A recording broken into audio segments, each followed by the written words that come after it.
수요예배 함께 하시는 모든 성도님들을 축복하고 환영합니다. 오늘도 변함없으신 예수 그리스도 앞에 우리의 삶이 날마다 구속받은 그 은혜로 살아가고 있음을 감사하며 주님께 고백하는 기쁨의 영광이 되길 간절히 소망합니다.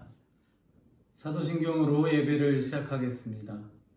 전능하사 천지를 만드신 하나님 아버지를 내가 믿사오며 그 외아들 우리 주 예수 그리스도를 믿사오니 이는 성령으로 잉태하사 동정녀 마리아에게 나시고 본디오 빌라도에게 고난을 받으사 십자가에 못 박혀 죽으시고 장사한 지 사흘 만에 죽은 자 가운데서 다시 살아나시며 하늘에 오르사 전능하신 하나님 우편에 앉아 계시다가 저리로서 산자와 죽은 자를 심판하러 오시리라. 성령을 믿사오며 거룩한 공예와 성도가 서로 교통하는 것과 죄를 사하여 주시는 것과 몸이 다시 사는 것과 영원히 사는 것을 믿사옵나이다. 아멘. 함께 찬양하시겠습니다.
원정하신 사랑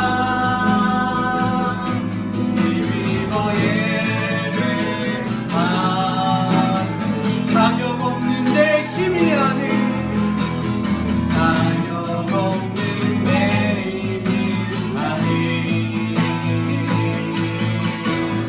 오직 예수님의 목적으로 자격 없는 내 힘이 아닌 오직 예수님의 목적으로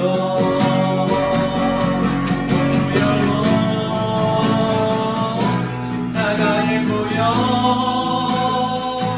완전하신 사랑 힘입어 나갑니다. 십자가의 보혈 완전하신 사랑 힘입어 예배합니다. 십자가의 보혈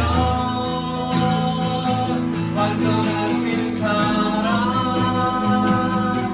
힘입어 나갑니다. 십자가의 보혈 완전하신 사랑 힘입어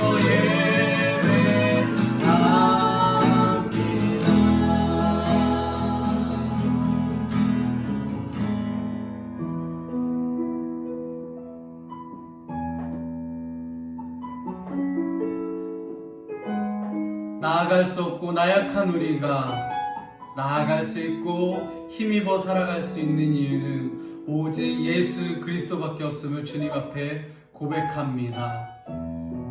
율법의 법 앞에 어느 한 명도 죄인일 수밖에 없지만 그 모든 죄를 예수 그리스도께서 짊어지시고 우리의 모든 죄를 십자가에서 사하시사 우리가 자유함을 얻고 이렇게 하루하루를 살아가고 있습니다. 오직 예수 그리스도의 보혈을 의지하여서 감사하는 삶, 겸손한 삶, 오직 주를 향해 나아가는 복된 삶이 되어질 수 있도록 주님 우리들을 이끌어 주시옵소서. 함께 기도하며 나아가시겠습니다. 주님 감사합니다. 오직 예수 그리스도만을 의지하며 나아가는 삶이 가장 복되고 자유하며 영광된 삶임을 주님 앞에 고백하며 나아갑니다. 주님이 그러하셨기에 이렇게 살 수 없는 우리들의 삶을 그렇게 만들어주시고 이끌어주시고 강압적인 주권으로 죄악된 우리를 의인되게 하셨으니 그것을 어찌 은혜로 말하지 않을 수 있겠습니까? 은혜 외에 그 어떤 것으로 고백할 수 있겠습니까? 오직 우리는 주님의 은혜 아래 살아가고 있음을 주님 앞에 겸손히 고백합니다. 그 은혜를 받은 우리가 어떤 사람을 정죄할 수 있고 어떤 사람을 무시하며 어떤 사람을 억압하며 살아갈 수 있겠습니까? 오히려 주님이 우리에게 보여주신 것처럼 더욱더 낮아져서 나보다 더 연약한 사람, 더 어려운 사람, 더 힘들고 고통받는 사람들을 위해서 날마다 우리의 하루가 예수 그리스도를 닮아가는데 부족함이 없는 섬김이 되어질 수 있도록 주님 인도하여 주시옵소서. 오늘부터는 예수님의 공생에 대한 삶에 대해서 이제 말씀 나누겠습니다. 우리 4장 12절부터는 예수님께서 이제 광야의 시험을 다 마치신 후에 본격적으로 사역을 시작하시게 되는 모습에 대해서 말씀하고 있습니다. 먼저 예수님은 이제 그동안 나사렛에 가서 성장하신 후에 이제 공생애를 시작하시면서 가버나움으로 이제 이동을 하시게 된 것이죠. 이러한 예수님의 그 모습은 이미 예언서에서 예언한 말씀으로 기록되어졌음을 성경은 여기 말씀하고 있습니다. 그래서 14절로부터 우리 16절의 말씀에 나와 있죠. 이는 선지자 이사야를 통하여 하신 말씀을 이루려 하심이라. 이르렀으되 스불론 땅과 납달리 땅과 요단강 저편 해변길과 이방의 갈릴리여 흑암에 앉은 백성이 큰 빛을 보았고 사망의 땅과 그늘에 앉은 자들에게 빛이 비치었도다 하셨느니라. 이 말씀은 장차 예수님께서 어떤 사역을 하실 것인지 사역에 대한 특성을 한마디로 표현한 말씀이 되겠습니다. 예수님은 한마디로 세상에 빛으로 오셨고 그 빛의 사명을 감당하신 그런 예수님 것임을 여기 이제 말씀하는 것이죠. 당시 세상은 정말 어두운 세상이었습니다. 소망이 없는 그런 세상이었습니다. 종교는 부패했고 권력자들은 자기들이 가진 권력을 가지고 만용을 부리고 많은 백성들은 특별히 이 세금을 많이 착취당하는 가운데 경제적으로 어려운 그런 가운데 있었죠. 그러한 세상 속에 예수님은 빛으로 오셔서 그러한 모든 세상의 부패와 어둠을 다 물리치시는 그러한 사역들을 감당해 나가셨다는 것입니다. 뭐 육체적으로도 그렇고 영적으로도 그렇고 모든 그러한 이 세상 가운데 빛으로 오신 그러한 예수님. 오늘도 예수님은 그래서 이 세상의 어둠을 밝히시는 그러한 예수님, 사람들에게 새로운 희망을 주는 그러한 예수님으로 오늘도 우리 가운데 오셔서 우리 가운데 역사하시는 그러한 분이라는 사실을 다시 한번 더 깊이 생각해 보게 되는 것입니다. 누구든지 예수님을 영접하고 예수님을 영접한 자로 살아가게 되면은 그래 빛의 삶을 살아가는 것이죠. 죄와 사망의 법에서 자유함을 얻고 예수님으로 인해서 어둠의 일을 벗어버리고 빛된 길로 나아가는 그러한 삶을 이뤄가게 되는 것입니다. 예수님께서 이제 공생애를 시작하시며 처음 선포한 말씀은 세례 요한과 똑같은 말씀이었죠. 회개하라 천국이 가까웠느니라는 그런 말씀이었죠.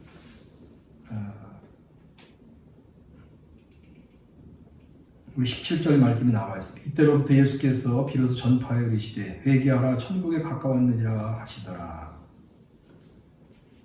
임박한 그러한 천국을 선포하시면서 회개할 것을 이제 선포하신 것이죠.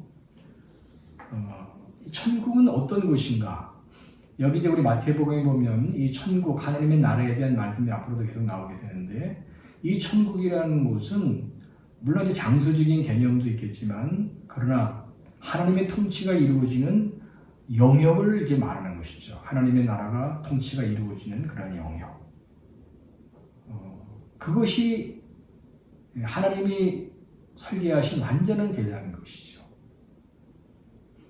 하나님의 나라는 이미 사실 도래했습니다. 예수 그리스도가 이 땅에 오시 2000년 전부터 이미 하나님 나라의 세상에 시작되었다고 볼 수 있습니다. 예수님을 영접한 사람은 누구나 다 하나님의 나라를 경험하는 그런 삶을 살아가는 것이기 때문에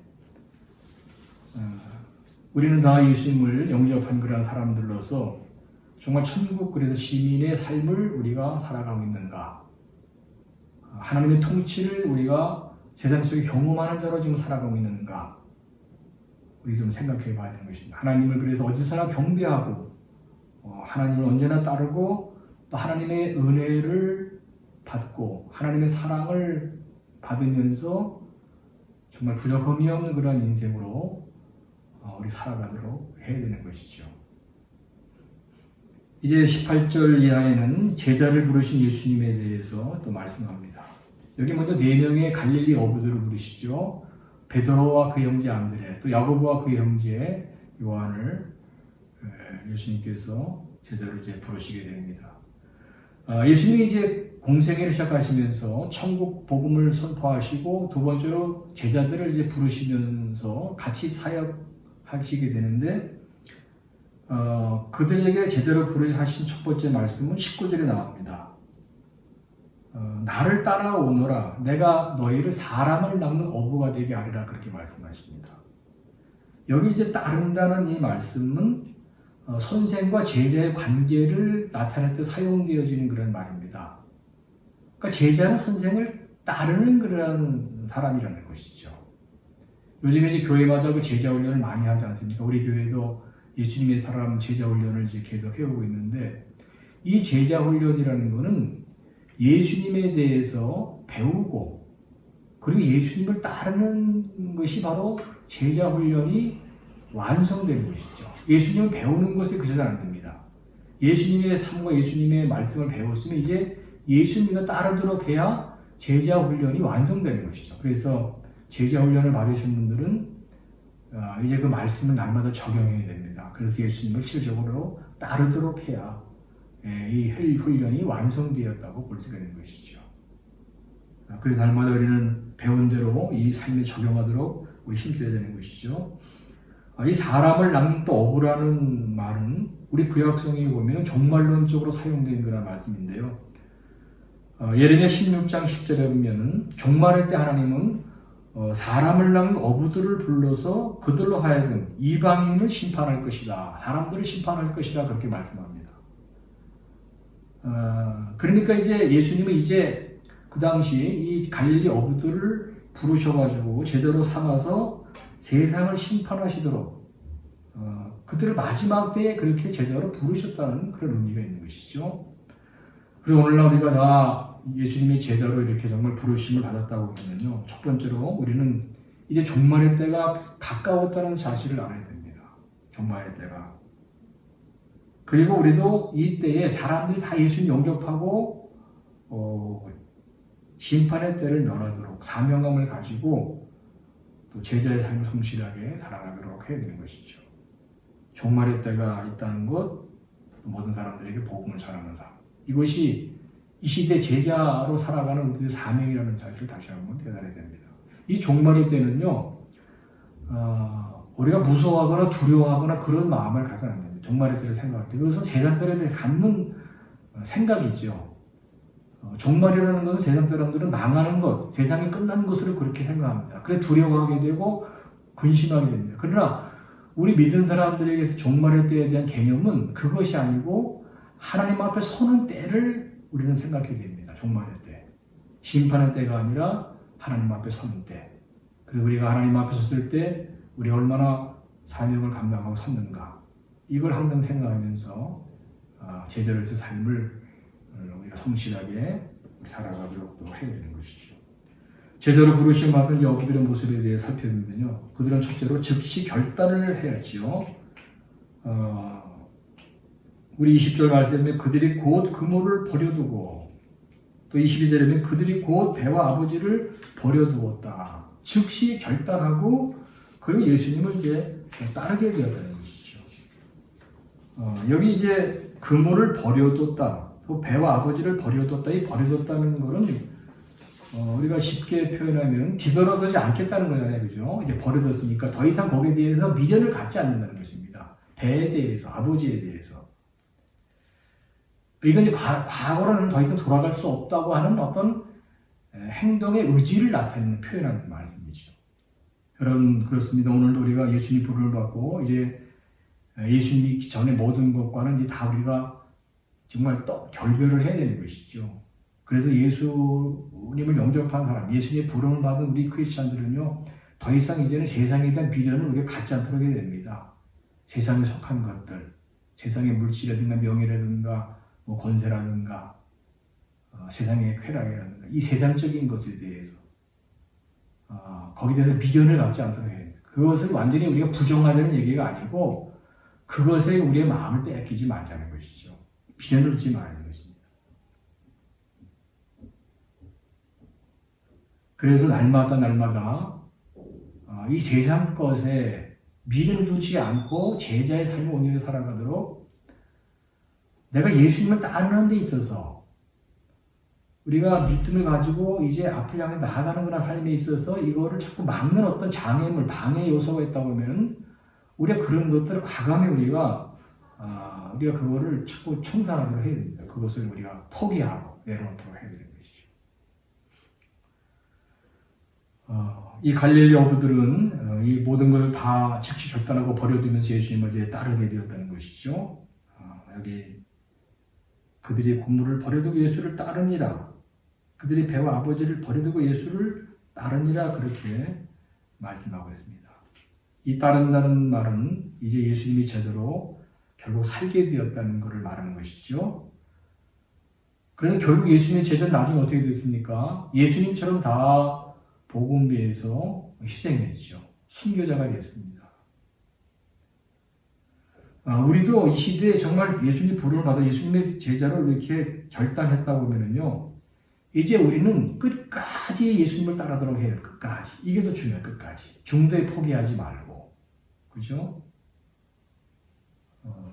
중도에 그만두거나 뒤돌아서거나 또 게을러서는 안 되는 것이죠. 끝까지. 당시 어부들이 예수님의 부름 앞에 이렇게 결단하고 끝까지 예수님을 따르게 된 가장 중요한 이유는 그들은 예수님을 만나면서 인생의 새로운 꿈, 정말 진정한 꿈을 갖게 되었기 때문이었습니다. 고기를 낚는 어부에서 사람을 낚는 어부의 꿈, 정말 이것은 새로운 꿈이요, 진정한 꿈이요, 영원한 꿈, 참된 꿈, 복된 꿈인 것이었죠. 그래서 정말 그들은 자발적으로 정말 활기차게 예수님을 따르게 되었던 것입니다. 여러분, 사람은 어떻게 보면 꿈이 이끄는 삶을 살아가는 존재라 볼 수 있습니다. 어떤 사람은 세상에 물질에 대한 꿈, 돈을 많이 벌고자 하는 그런 꿈을 갖고 있고, 어떤 사람은 명예가 꿈일 수 있고, 어떤 사람은 쾌락이 꿈일 수 있습니다. 그러나 우리 믿음의 사람들은 예수님과 함께 하나님의 나라가 이 땅에 이루어지는 그런 꿈을 우리가 하게 되는 것입니다. 그리고 그 하나님 앞에 우리가 이 사명을 다 감당하며 자랑스럽게 설 수 있는 그런 꿈을 우리가 가지고 하루하루 예수님 제자의 삶을 성실하게 우리 살아가도록 해야 되는 것이죠. 정말 우리의 꿈은 이것은 진정한 꿈인 것입니다. 이 꿈은 참된 꿈인 것이죠. 복된 꿈인 것입니다.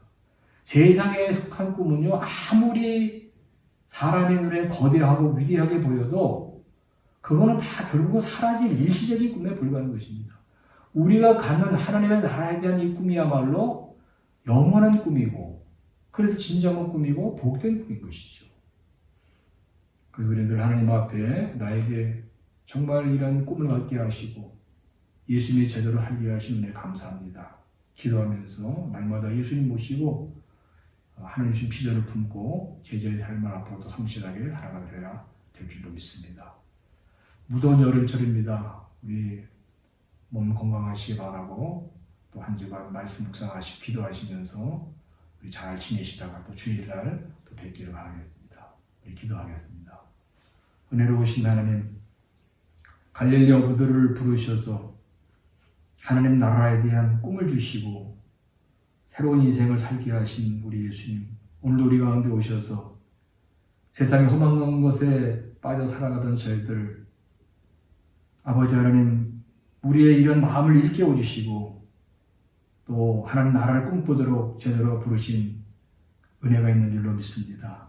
날마다 말씀과 기도를 통해서 우리에게 주신 이 비전을 더욱 확인하게 하시고 더 이 꿈이 분명하게 하셔서 끝까지 우리가 하나님 나라가 이 땅에 이루어지는 것을 선포하면서 우리 제자의 삶을 성실하게 살아가게 하여 주시옵소서.